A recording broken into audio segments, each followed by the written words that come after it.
Hello and welcome to this very special free masterclass where I want to talk to you about the 5 myths about audio that are holding back your marketing and what you can do about it. My name is Icy Sedgwick and I'm a blogger, podcaster and marketing coach. And basically, I just want to kick some of these ideas into the long grass where they can just stay there and then let you have absolutely cracking marketing because quite frankly, you deserve it. Okay?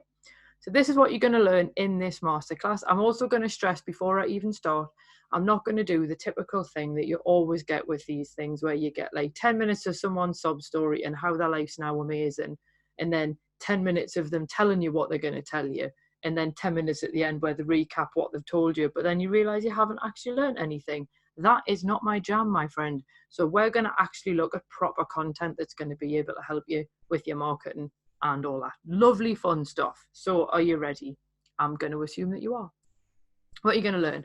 How and why audio offers you a growing market opportunity to find new clients, spread your message, and connect with your audience. Basically, why it's absolutely mint and why you should use it. You're also going to learn why you can't rely on social media for your marketing efforts, and why your voice is your secret superpower in your marketing strategy. So who am I? Well, there I am on the right there, my photo by Adam Lang. I'm a blogger, podcaster and novelist. I've appeared on BBC Radio 4, BBC Radio Cornwall and numerous podcasts. Basically anywhere that I can talk, I absolutely will. And using my voice has absolutely helped me change how I do things in my marketing. And it's landed me various speaking gigs, including at places like Bart's Pathology Museum and the Blackgate in Newcastle. It's helped me build my email list so much faster than just relying on blog content. And it's also let me create a really valuable asset, which helps me spread my work with my target audience. My work being I blog and podcast about folklore, legends, mythology, superstitions, all that kind of bizarre and unusual stuff. And it's basically having a podcast has meant that people can continue to discover what I'm doing like months and months after I've posted it, in a way that blogging just doesn't quite do in the same way. But I still love blogging though. I'm not slagging blogging off, but podcasting and audio in general is absolutely class. So you are in the right place if you're absolutely fed up of comparing yourself to other spiritual entrepreneurs and coming up short. And you know what I mean. You'll be sitting there going, why has she got more followers than me? Why does she have more people on her live streams than me? Why has he got more comments on what he's doing? You know exactly what I mean. We all do it. You want more clients, but the hours that you're spending on social media seem to make no difference. If you're spending your entire time coming up with content for Instagram and you're just not getting the people through the door to justify it, is it worth doing? You're sick of working for free because people just don't value what you do or how you help people. And I see that quite a lot, unfortunately, on Instagram. People like tarot readers and Reiki healers giving away free taster sessions just to get people through the door. You know that you've got an important message to share. That's why you're here. That's why you're trying to learn something new today. But whatever you do, your message just doesn't seem to land with your audience and you're not quite sure why or how to change that. And also, are you open to new solutions and you're ready to learn? I do recommend having something available to make notes on. Probably best if you minimize all other distractions, because quite frankly, I've been where you are. I've been the person going, I'm going to listen to this webinar, I'm going to listen to this masterclass, and then after about 20 minutes, I'm checking Facebook. You really will get more out of it if you like make notes and stuff. And then you can absolutely come and ask me questions about stuff later on, because I'm always online somewhere and I'll pretty much talk to anyone. So if this is you, keep watching and I'm going to help you. But before we go any further, I want to ask you a question. And this is a question which bugs me, and I'll explain why in just a second. But what is the key component of the word storytelling? And if you're anything like me, you will have heard this word bandied around by marketing coaches as far as the eye can see. I've even seen people in Facebook groups calling themselves storytelling coaches. And as a novelist, that bothers me. But I want you to just say, what do you think is the key component of that word? That's right, it's telling. The story is still important as well, but what is the point of having a story if you don't share it? So the telling bit, I think, is really the part where you're going to connect with your audience. Having a good story will absolutely do it as well, but you need to tell them it before they can connect with you. Telling your story to your audience, why does it matter? It positions you as a trusted expert, that you know what you're talking about, that you know why you're doing this. It builds warmth and rapport between humans, because I'm really, really, really fed up of seeing people using their marketing like they're just some kind of machine, and you're just trying to connect with people and you don't see people, you see dollar signs. That bugs me. You're trying to connect with people because you want to help them, and using your voice and telling your stories will absolutely do that. And it also lets you connect in a more positive way than images alone. I mean, humans are super visual, but if you think about, if someone's listening to you on a podcast or an audio or a guided meditation or something, they've got their earphones like in their ears, like you're inside their head, basically talking direct to them. That is such a really powerful connection that you really can't overlook. And it totally supercharges your marketing. So these 5 myths are basically holding you back from using your voice to supercharge your marketing. So let's get cracking and let's start busting them. Myth number 1, voice is just for copy. And I have heard this and it just absolutely beggars belief. What this boils down to is, when you hear the word voice, what does that even refer to? And branding gurus will tell you to nail your voice. What this basically means is you should write in a particular way on social media, in emails to your customers, on your website, wherever you're using written word, you need to be using a particular voice. Yeah? You've heard this before. And they're not wrong. Voice is how you make your copy sound like you're talking to someone. And this is why you're often told to think about having a specific person in mind and you write your copy like you're talking to them. And I do this in my own author email. I have a particular reader in mind, and she's one of the people who replies, and she's awesome and I love her to bits. So I always think, would she like what I'm sending? Would she enjoy this email? And if the answer is no, I rewrite it until I think she would enjoy it. And it's basically how you make sure that you reach your ideal person that you're trying to help. So your voice is absolutely how you make your copy, your written word, do that. And as it's all in the written word. But you've probably spent more money than you'd like to admit on branding or marketing courses. Or if you haven't, you've been sitting lusting after them because you're really convinced one of them will help you. Or alternatively, if you're anything like me, your inbox is absolutely full of these copywriting cheat sheets that you've downloaded, hoping for the answer. And it'll be some like 2-bit PDF that you've downloaded, which is promising to teach you how to find your voice. And you're hoping that that's what's going to make the difference to your email newsletters. And quite frankly, there's not enough time in the day to read them all. They're missing a fundamental point. And this is why I'm getting so annoyed already just thinking about it. You have a literal voice, like an actual literal physical voice, and you absolutely should use it. Let me show you an example. Just have a read of this and then we'll move on.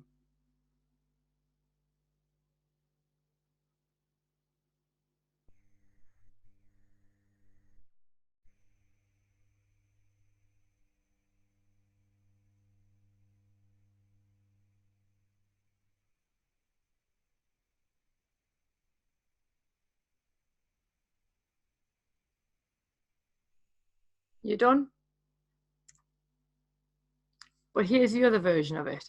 So basically what happened, I'd been running my blog since 2009, and all of this started like at the back end of 2018. So I'd been running my blog for almost 10 years. And big fan of Pamela Wilson from Big Brand System. I'd already read her first book, Master Content Marketing, and then I was reviewing a copy of her follow-up, Master Content Strategy, because I'm all about content marketing. And in it, she said, if you do one form of content, do another, sort of make it available for a different audience. Here, using the same content, but it's for a different segment of people, because some people will prefer video, some people will prefer written word, other people will prefer audio. So whichever one you're doing, pick another one. So obviously, for example, if you've done written content, try doing audio. If you've done audio content, try turning it into video, and so on. So that was basically what made me do it. And I was like, oh, who's going to want to listen to me? Who's going to be interested? And my partner at the time was like, you've got a really cool voice. Why don't you try and narrate in some of your blog posts? So I went, fair enough. What's the worst that could happen? That's basically how most of my stories start. And I did a narrated version, and I started putting my audio files online, embedded the player in the blog post. And then after I'd done a few, all of a sudden I started going, hang on a minute, people are listening to the audio version in a way that they never read the actual written thing. Okay, this is cool, they're engaging with my content. And then I realized that the platform where I was uploading the podcast to gave you an RSS feed. So I went, oh, again, what's the worst that could happen? Chucked it in iTunes, put it on Spotify. All of a sudden I got accepted, and I thought, I've got a podcast now. Isn't that cool? So you see the difference between that. You can read a fairly dull, anodyne, sterile thing, or you can hear me, and you can hear me passion, me enthusiasm, me general just, oh my God, what did I do? All of that comes through your tone of voice in a way that is just so much easier to just say it. You know what I mean? What you need to do is you need to use your voice to add warmth, personality, and character to those words in a way that copywriting just can't. I mean, copywriting is a beautiful discipline. I mean, I even do that for clients as well.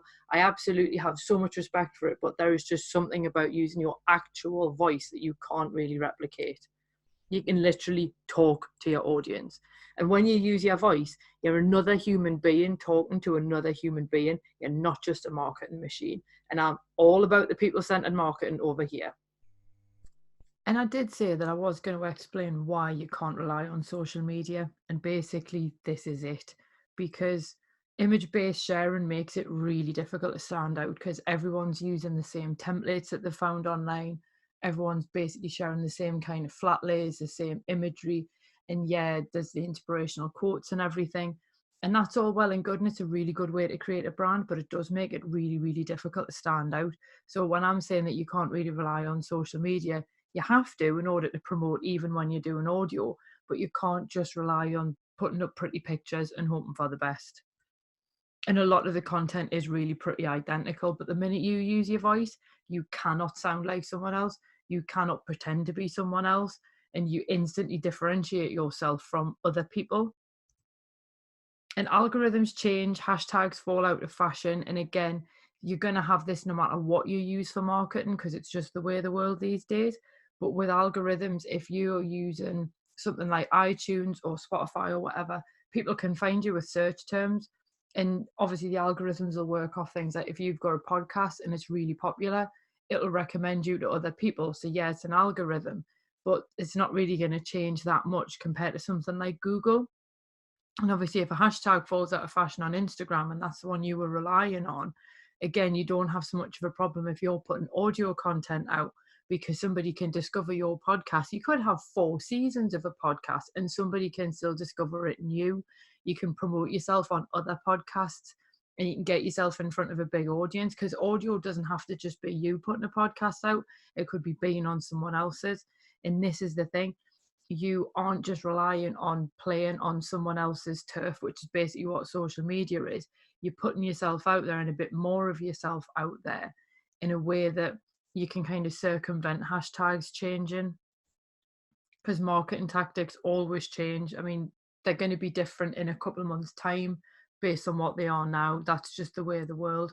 But your voice stays the same. It's the thing that people will recognize. And if you make your voice part of your branding, like, I don't have to think, oh, will somebody not recognize me? They absolutely will recognize my voice. And that is why it is my superpower, because it is the quickest way to recognize me. Even if someone looks the same, they're not going to sound like me. And that is absolutely why you can't rely on social media the way that you're using it now. You will still need to use social media, but you'll have this whole other weapon in your arsenal that you can use to get in touch with your audience, spread your message, and just speak to people. And just imagine what that's going to be like for your business, the number of people who are going to be connecting with you and then making inquiries, booking calls, coming to see you, having readings, whatever it is that you do. So just imagine how different things could be if you just put your voice out there a little bit more. So let's move on to myth number 2. This one drives me mad. Podcasts are oversaturated. Right, let's have a look at some figures then, shall we? So there were over 750,000 podcasts as of June 2019. That probably sounds like quite a lot, and quite frankly, it is. But bearing in mind, they're going to cover an absolute gamut of subjects. You've got marketing, you've got spirituality, you've got alien conspiracy theories, you've got true crime. There's millions of different types of podcasts, yeah? But by comparison, there are over 500 million blogs online. So if podcasts are oversaturated at 750,000, are blogs oversaturated at over 500 million? That's what I want people to basically take away from this. The fact that people go, oh, there's too many podcasts. How would I start mine now? Well, if someone's going to tell you to start a blog, you're competing with a lot more people if you're wanting to start a blog compared to if you're wanting to start a podcast or just using audio in general. Podcasts are so far from being oversaturated. 144 million Americans have actually listened to a podcast. And now there's so many more ways to listen to podcasts as well. You've got the Amazon Echo, you've got people listening to them on their smartphone that can stream them through their car. Audio is becoming a much simpler way of getting your message across. And 62 million Americans listen to a podcast weekly.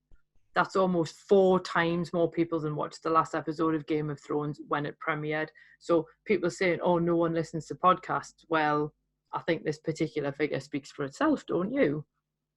And the people who listen to podcasts weekly, they listen to 7 podcasts a week. So it's not even that you're necessarily competing with people, because if somebody really enjoys a topic and they really enjoy the way that you put it across, they will quite happily listen to several podcasts on the same topic. Are they going to read that many blogs on it? It depends. People will listen to podcasts on a far more regular basis because their platform just sends them whatever the new episode is, and it's really easy to subscribe.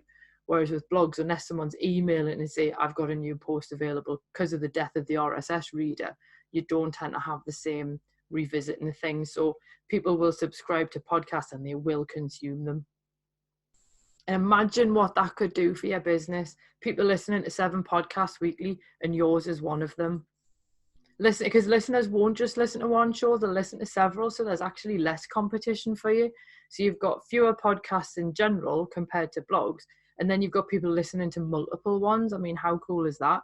Imagine how many more people you could reach. And people seek out podcasts because they can listen while they're doing other things. And that's an advantage that a YouTube channel or a blog just doesn't have. I mean, I've got listeners who, they listen to my podcast when they're out walking the dog, when they're doing the gardening, when they're doing the dishes, just doing chores in general, on their commute. It's amazing how people can absolutely do 2 things at once or more.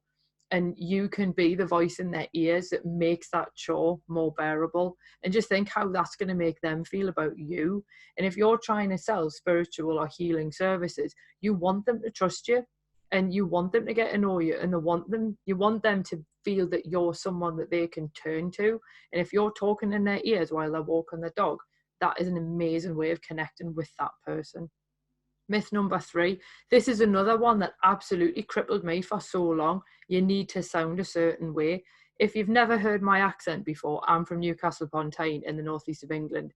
And basically, Sting is from just down the road from me. You'll have heard of him. And it's not the most glamorous or sexy accent in the world ever. And for the longest time, I thought, no one's going to want to listen to me. No one's going to want to listen to my podcast because of the fact that I've got this accent, which in England is usually equated with you being thick or being stupid. I hope you can tell by now that I'm neither of those things. But still, it's the idea that I didn't sound the way that I thought you would. Basically, I didn't sound like Joanna Lumley, and I thought that was going to be a massive, massive handicap. And maybe you haven't had voice coaching, or you hate how you sound, or you think you've got the wrong accent. I mean, I'm going to say put your hand up. I'm not going to be able to say you do it, but I'm going to know that you have. If you feel like any of those reasons are why you can't do audio, I mean, I was like all of them. I've never had voice coaching, and I think everyone hates how they sound, really. And I absolutely thought that I did have the wrong accent. But look at this. This is the absolutely lovely Nell Latimer, who makes the most amazing lino tarot cards and oracle cards and all that kind of jazz. And I was having a really tough time in April, and that was what I got off it. I got a tweet saying, your podcasts have got me through some tough times and always cheer me right up. Thanks, Izzy. You do great things in the universe. And just forget about all that rubbish about whether you sound right or you've got the wrong accent or you talk too fast or anything like that. There is something so personal and intimate about talking directly into someone's ears that you connect with them in a way that you just don't through the written word. And think about, if you've gone for a tarot reading or you've gone for Reiki or whatever, what has made that a really good experience? It's been the way that you've connected with the reader or the healer or whoever it might be. So why do you think that it would be any different, someone coming to you? Audio absolutely lets you do that. You don't need voice coaching to do a podcast. You really, really don't. And you don't need a particular accent to show up on Facebook Live or IGTV. I do apologise about the typo there. It's not Facebook Like, it's Facebook Live. But this is the thing, you can actually make mistakes and you can just be human and be yourself. And people are like, yeah, no, fine, that's not a problem. You're talking, you know, you're thinking about this as you're saying it. And I think because it's a much more immediate message that you can get across, there is something so much more personal about what you're saying. And it all just basically comes down to confidence and authenticity. That's what you need, just confidence and authenticity. Like, as I say, I've got a regional accent. No one's ever described it as soothing, sexy, or intellectual. And look at me #1 review off iTunes. Icy's voice is very soothing. No one's ever said that. Further down, the content is interesting and delivered in a friendly, chatty style. Short and easy to listen to. People like the way that I put it across because I just talk to them. I go, you know what? I'm really interested in this topic. Let's chat about it. And that's my thing. That's my bag. I want you to feel like we're just sitting, having a coffee or a tea, whichever you prefer. I'm not going to judge. And we're just having a chat over whatever it is that we're talking about. And that is how I form connections with people. And I do absolutely sit and chat to people as well. I mean, I'll talk to anyone on the internet, for good or bad. And that's how I connect with people, because I use my voice. It's absolutely my superpower. It's how I connect to other people. Look at this one. Listening to my backlog of Icy Cedric's podcast while editing YouTube footage. Then I'm like, hope you're enjoying it. Yes, I am. I can't get enough of the dry humour. To focus on what you're saying. As far as how you say it goes, just be natural. Like, I don't follow a script. I have my blog post, which I kind of riff on as I'm doing the podcast. But I'm basically just talking to you right now. I'm not working from a script. I know what I want to say, and I'm saying it because that's how I'm going to connect with you. And be you. That's absolutely what listeners want. It's so important in these days of inauthenticity, fake news, all that jazz. Just be yourself. And people can tell, because people can pick this up through your tone of voice, your intonation. They can absolutely tell if you're being false. And if you're not being false, they will know, and they will absolutely respond to that. And that is why I'm like, so like, oh my God, use audio. And I get really over enthusiastic about it. No one cares how you sound is what it boils down to. No one cares. However you sound is absolutely perfect for the message that you need to share. Your ideas, your stories, your unique perspective, all of those are absolutely needed in the world right now, not your accent. Myth #4, you need lots of tech. I literally saw this yesterday on Instagram. Somebody, the tech puts me off. I saw this on Twitter a couple of days ago. Somebody I follow, oh, I'd love to do a podcast, but I don't have the technical know-how. Audio really isn't as complicated to do as a YouTube channel. You don't need ring lights or any of that influencer nonsense. I mean, look at that picture. That kind of setup is just daft. You really don't need as much for audio. And of course, the other advantage of audio, you don't have to put your makeup on. So you can see why people go into being voice artists or doing voices on Pixar films, because you can just rock up in like flip-flops and yesterday's makeup and nobody cares. And you can get started with your smartphone, use the same earbud mic that you'd use for a Skype call. And quite frankly, I mean, I've got a Huawei, and the voice recorder on that is pretty decent sound quality. I mean, it's not as good as my current setup, which is literally a laptop and a Blue Snowball mic. And Audacity, that's literally all I use for recording with. And to be honest, it's absolutely fine for what I want it for. You can get started, like I say, with a Bluetooth headset, your smartphone, and free editing software like Audacity. You don't need to spend a fortune when you're starting out. And then you upgrade to decent microphones for a more professional sound later. I started doing an audio project with a composer last year, and I would just record into my voice recorder on my phone. Oh, granted, he would clean it up in Audacity, but still, it was absolutely good enough for what we wanted it for. And that's what I'm trying to get across to you. It's not a really hard tech setup. It really isn't at all. In Audacity, looks quite complicated when you first open it, you'll only ever use about 3 functions in it. So if you can like edit a photo in Instagram, you can absolutely use Audacity. I mean, if you use Canva for your marketing graphics, if you can use Canva, you can absolutely learn to edit audio. It's really, really not that hard compared to if you're then faffing about with video, which is a completely different kettle of fish. And if you've bought a smartphone stand to do Facebook Lives, you already know how simple the tech can be. So yeah, video is dead easy to do now, but so is audio, because you don't then have to worry about, have I got decent lighting? Have I got the right background? Is my cat going to suddenly wander into the shot? You just basically sit and you chat, and that's all you need. And in time, you will need a more professional sound. I mean, some people, it depends on the niche that you're in. You can absolutely get away with something that sounds a bit more homemade because people appreciate that that's your thing. You are being authentic, but you may decide you want a more professional sound. But you can absolutely get started using the kit you already own, because it's what you're saying that's the most important part. And that is absolutely what I want to help you with as well. I want you to have the confidence to actually work out what it is that you really want to say, and then just say it. And it doesn't matter how much you spent on your setup, nobody at the other end's ever really going to know. And this is the final myth. You have to do it all by yourself. And I see this one quite a lot as well. People are like, I don't know how to do it. I can't afford a VA to do it for us. I don't know any sound engineers. What am I going to do? Well, that's fine. You just find the people that you need, but you don't have to do it all by yourself. Because it's easy to feel like you've got to do everything in your business. I mean, unless you want to hire a VA, you're doing your own marketing, you're doing your books, you're doing your scheduling, you're obviously working with your clients and your customers and all that kind of jazz. It absolutely feels like you have to do everything. And there are plenty of tools which do make life a lot easier to do everything by yourself. I mean, I do everything by myself because I'm a control freak. But you can offload parts of your audio marketing to other people. You can absolutely hire an editor. You can buy an intro jingle if you really want to. I mean, I worked with a composer that I know, so you can like network with people, and maybe you can do something for them and they can do something for you. Or you can work with a marketing coach.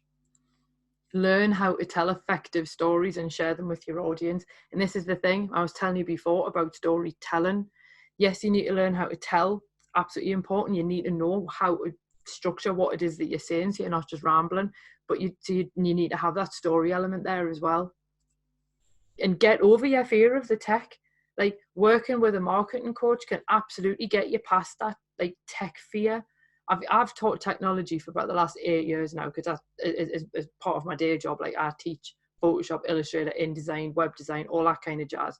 I write about tech for clients. Tech doesn't bother me in the slightest, but I know that other people absolutely hate it. And I want to make sure you get to the same place where I am, where technology is literally just a tool. That's all it is.